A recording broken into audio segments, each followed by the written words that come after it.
जालना जिल्ह्यातील अंबड तालुक्यातील रुई गाव पुन्हा एकदा खुनाच्या घटनेनं हादरलंय।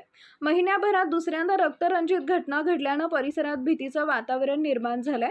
प्रेम संबंधाच्या संशयातून 18 वर्षीय राजेश विष्णू कोरकाणे या तरुणाची गावातीलच दत्ता साळे, त्यांची मुलं शुभम साळे, करण साळेचा कोयत्यानं वार करून अभिषेक उर्फ मोन्या मुसळे या चौघा संशयितांकडून निर्गुण हत्या करण्यात आली आहे।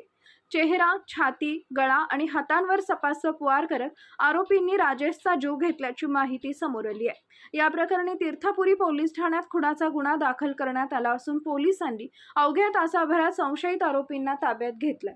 प्राथमिक चौकशीत आरोपींनी गुन्ह्याची कबुली दिल्याची माहिती सूत्रांकडून मिळते आहे। धक्कादायक बाब म्हणजे घटना घडल्यानंतर आरोपींपैकी एकानं आपल्या मोबाईल स्टेटसवर दोनों में से एक को टपका रे टपका असा मजकूर ठेवला होता, अशी माहिती समोर आली आहे।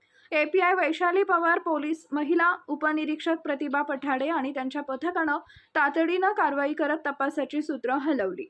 सध्या रुई गावात वातावरण तणावपूर्ण असून पोलीस बंदोबस्त वाढवण्यात आला आहे। तीर्थपुरी पोलीस स्टेशन अंतर्गत रुई या गावी राजेश विष्णू कोरकाणे वय 19 वर्ष ह्या युवकाचा खून झाल्याची घटना उघडकीस आलेली आहे। यामध्ये प्रथमदर्शनी आरोपीने मयत हा त्याच्या बहिणीची बदनामी करतो ह्या कारणातून असे कृत्य केल्याचे दिसून येत आहे। सदरचा गुन्हा दाखल करण्याची प्रक्रिया चालू आहे।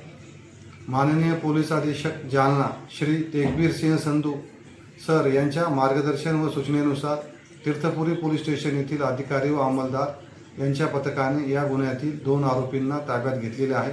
त्यांना अटक करण्याची प्रक्रिया चालू आहे।